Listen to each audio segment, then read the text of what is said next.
Entrevista Venevisión, líder en opinión, por tu canal independiente, Venevisión. Bienvenidos a Entrevista Venevisión. Vamos a sostener una conversación con César Trompis. Él es el rector de la Universidad Bolivariana de Venezuela y también es el presidente de Fundayacucho. Gracias por estar con nosotros. Muchas gracias a ustedes por la invitación y bueno, un saludo a todo el pueblo que los ve a esta hora. Bienvenido nuevamente. Quisiera que comenzáramos hablando por los sucesos del 23 de febrero, sobre todo en las fronteras tanto de Venezuela con Colombia como con Brasil. ¿Por qué voceros del oficialismo han calificado esto como una victoria? ¿Cuándo hubo pérdidas humanas, personas fallecidas? Bueno, lo primero que hay que decir es que se respetó, se impuso el respeto de la soberanía venezolana y la integridad del Estado venezolano, que ha sido pretendidamente agredida desde Colombia y desde Brasil. Muy lamentable, particularmente la agresión desde Brasil, desde Colombia, porque en vivo se veía a través de diferentes medios de comunicación que transmitían por las redes del YouTube y todo esto, cómo bajo el amparo de las autoridades colombianas se llenaban bombas molotov, se lanzaban piedras desde el lado colombiano hacia el lado venezolano y no había nadie, ninguna autoridad en Colombia que impidiera esas agresiones contra Venezuela. Yo quisiera saber qué pasaría si desde Venezuela se promueve un grupo violento que comience a agredir al territorio colombiano. O qué pasaría en cualquier otra parte del mundo. No sé, si desde México hacia Estados Unidos, por ejemplo, alguien se pone a estar tirando piedras y bombas molotov contra los norteamericanos, ¿qué es lo que va a suceder de Estados Unidos hacia México? ¿Qué pasaría en cualquier frontera del planeta? Bueno, en la frontera venezolana, lamentándolo mucho, las autoridades colombianas están promoviendo una agresión contra Venezuela. Y además pretendidamente se le está tratando de decir a la opinión pública venezolana y mundial que eso constituye una agresión del gobierno venezolano en contra de una supuesta ayuda humanitaria. Y bueno, cuando uno se pone a revisar lo que es la doctrina de la ayuda humanitaria, eso no es una ayuda humanitaria, eso es una agresión con algunos recursos que tratan de servir de cebo en contra de la soberanía venezolana. Usted habla de agresión hacia Venezuela. ¿Qué piensa entonces de la reacción que tuvo Michelle Bachelet, la alta comisionada para los derechos humanos de la Organización de Naciones Unidas, cuando ella expresamente pide al presidente Nicolás Maduro poner freno a la actuación de civiles armados y de grupos que están fomentando violencia y también del uso excesivo de la fuerza por parte de funcionarios de organismos de seguridad? Yo creo que Michelle Bachelet debería ver las transmisiones en vivo que se hicieron desde el lado colombiano, que cubrieron toda la noticia. Hay un canal que se llama NTN24 que carga todas sus transmisiones diarias en la internet, que revise todo lo que ahí reportó la periodista Dania Chirino, donde en su cámara se transmitía gente lanzando piedras, lanzando bombas molotov contra Venezuela, colectivos de estos de los que tenían un supuesto uniforme de ayuda humanitaria de una ONG internacional, agarrando piedras, agarrando bombas molotov y lanzándolas contra Venezuela. Es decir, yo creo que Michelle Bachelet debería ver esa transmisión y no solo verla, sino escucharla muy bien, porque yo recuerdo que el 23 de febrero, en esa transmisión que estaba haciendo Dana Chirino, entre las 5 y 5 de la tarde y las 5 y 25 de la tarde, habla un marine norteamericano. Un marine norteamericano está participando de los hechos contra Venezuela. Y yo lo denuncio a la opinión pública venezolana y los invito a todos a que busquen esa transmisión de Dania Chirino. Un marine norteamericano participando de los hechos violentos contra la frontera venezolana. ¿Qué opinión tiene que merecer esto? No solo para Michelle Bachelet, que reprimió protestas de estudiantes cuando era presidenta de Chile y lo hizo de las maneras más brutales que se puedan registrar en toda América, con polvo de pimienta. Polvo de pimienta está prohibido para reprimir manifestaciones. Bueno, Michelle Bachelet permitió eso en su país, pero ella debería agarrar y ver esta transmisión y todo el pueblo debería verla. ¿Por qué? Porque ahí, durante todo el día 23 de febrero, se agredió la frontera venezolana. Durante todo el día. Y con gente upando esto a nivel internacional. Pero hay actuación de civiles armados. Vuelvo con la pregunta porque nuestra corresponsal en el estado Táchira, Mariné Glot, fue robada. Ella misma denunció que hombres con armas, con pistolas, la despojaron de su cámara, de su instrumento de trabajo, ahí en Táchira. Bueno, todo... ella tiene que hacer su denuncia, ¿verdad? Y ahí tiene que haber una investigación del Estado venezolano para determinar responsabilidades sobre el particular. Lo que sí es evidente es lo que transmitieron los propios medios de comunicación, incluso los medios de comunicación colombianos.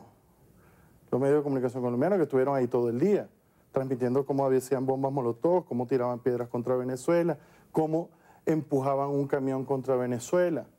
Y bueno, eso no es de mi celebración y no debería ser de la celebración de nadie, porque yo creo que ninguna persona que tenga su casa va a querer que a juro le metan nada dentro de su casa. Bueno, Venezuela es la casa de todos.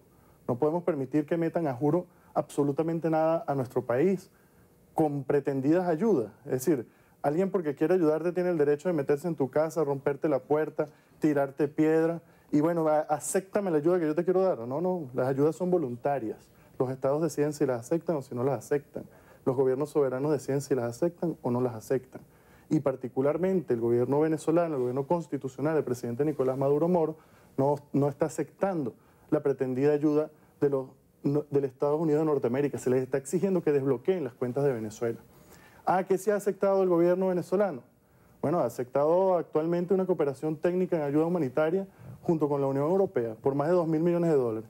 Supera con creces lo que está pretendiendo Estados Unidos imponerle a Venezuela. Y se está haciendo además por los canales de la Organización de Naciones Unidas, por los canales bilaterales, por los canales de la aceptación de la ayuda del Estado por parte de organismos multilaterales. Se está haciendo con toda la legalidad internacional. Nosotros le preguntamos a la derecha venezolana y le preguntamos a todo el pueblo venezolano, ¿aceptamos la institucionalidad o aceptamos la imposición de los norteamericanos? ¿Y usted no cree que hubiese tenido quizá menor costo político el hecho de que Nicolás Maduro, pues haciendo uso de su poder de jefe de Estado, hubiese permitido que entraran esas medicinas y esos alimentos que necesita buena parte de la población venezolana? El mensaje del presidente fue claro. Le dijo a los Estados Unidos de Norteamérica, sométanse a la legalidad internacional, vayan a las organizaciones no gubernamentales, como el caso de la Cruz Roja Internacional. Y los Estados Unidos decidieron que ellos imponían esta pretendida ayuda por voluntad propia como Estado. Es una agresión del gobierno norteamericano, del gobierno colombiano, que están pretendiendo que nosotros aceptemos una ayuda a juro. Mira lo que dijo el Comité Internacional de la Cruz Roja. Sancionó, condenó el uso del emblema de la Cruz Roja en esa pretendida ayuda humanitaria. Le dijo al gobierno colombiano que ellos no iban a participar de eso, porque es una agresión contra el Estado venezolano. Lo está diciendo la Cruz Roja, que es el órgano que todos los estados, que todos los países, que todas las partes aceptan para el tema de ayuda humanitaria. Es decir, se evidencia que lo que se está escondiendo detrás de esta acción es una agresión contra el Estado venezolano. Y yo le digo, sobre todo a la gente de oposición, una agresión contra el Estado es una agresión contra todos. Una pretendida agresión militar contra el pueblo venezolano es una agresión contra todos. No es contra el chavismo, no es contra el presidente Maduro, es contra toda la población. Y hay que entender que el único camino que tiene el pueblo venezolano para solucionar nuestra diferencia es la democracia, es el diálogo, es el entendimiento, es la negociación. Nos queda poco tiempo y no hemos hablado todavía de la parte académica, pero quiero preguntarle, ese insistir a que el presidente de la Asamblea Nacional, Juan Guaidó, convoque a elecciones, ¿qué significa? ¿Se le está reconociendo? Bueno, significa que él trató de hacer una especie de juego de ser presidente de nuestro país, pero esa pretensión tenía una norma también constitucional que él nunca cumplió, que es la norma constitucional de que cualquier presidente encargado del país tiene que convocar elecciones en 30 días. Esos 30 días se le vencieron el día 23 de febrero y nunca jamás hizo ningún decreto de convocatoria a ninguna elección. Muy por el contrario, lo que hizo fue, junto con ese grupo que se hace llamar Asamblea Nacional, fue un documento de transición que se parece a toda la doctrina norteamericana aplicada a los estados intervenidos por el Departamento de Estado por la Casa Blanca y que desconocen con ese documento la soberanía de Venezuela y desconocen la Constitución de la República Bolivariana de Venezuela. Constitución que reconoce hoy en día el pueblo que apoya la revolución y el pueblo que no la apoya. Bueno, resulta que Juan Guaidó junto con todo ese grupo, desconoció la Constitución con un documento de transición. Y en el documento de transición dicen que ellos se reservan el derecho de convocar elecciones en el momento que mejor lo consideren, en un plazo que puede ser extendido en el que ellos mejor consideren, hasta que cese lo que ellos dicen que se llama usurpación.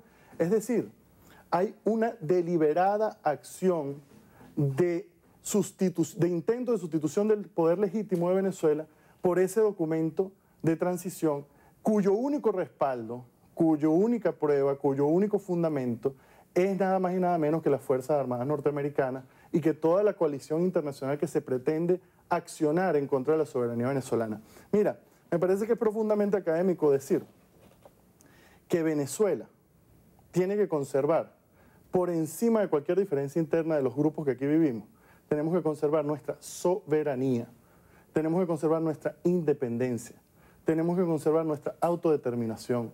Y eso se hace a través del respeto de la ley, de la Constitución, de los poderes y a través del respeto de la institucionalidad venezolana. Hoy podemos ir a la calle en paz, hoy podemos llevar a nuestros niños a la escuela en paz, hoy podemos ir a cualquier parte del país en paz. No es lo mismo si aceptamos una intervención norteamericana. Rector, en el minuto que nos queda, ¿qué está ofreciendo la Universidad Bolivariana y también Funda Ayacucho para las personas que quieren hacer carrera universitaria, seguir estudios de otro nivel, perfil, convenios con otros países y sobre todo, cuál es la competitividad del egresado de la Bolivariana en el mercado laboral y en esta época de migración cuando se mide con profesionales en otros países?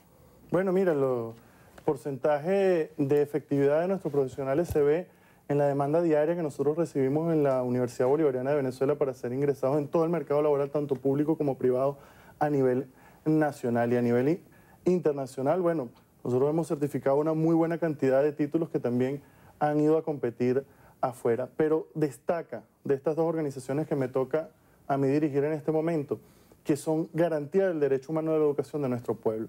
Si hemos recibido una señal de todos nuestros egresados que han en algún momento ido a otro país, es la sorpresa de cómo los sistemas educativos en cada país están altamente privatizados y es imposible su acceso por parte del pueblo para estudiar.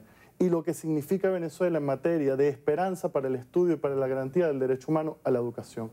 Nosotros observamos que hay países como por ejemplo Perú, que agarró y dijo que ellos no necesitaban que hubiera certificaciones de ciertas carreras para que fuera nuestro pueblo que ha sido egresado en la educación gratuita en Venezuela allá a ingresar en ese país. ¿Qué evidencia eso?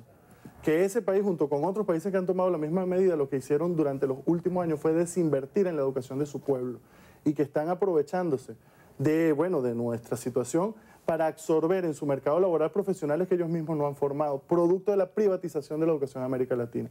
Nosotros le decimos al pueblo venezolano, defendamos la educación gratuita, que es solo posible con la existencia de la República Bolivariana de Venezuela, constituida a través de la Constitución de la República Bolivariana del año 1999. Gracias por venir hasta acá a compartir sus puntos de vista. Muchas gracias. Despedimos a César Trompis, el rector de la Universidad Bolivariana de Venezuela y también presidente de la Fundación Gran Mariscal de Ayacucho. A ustedes, gracias también por habernos acompañado. Nos vemos nuevamente en otra entrevista a Venevisión.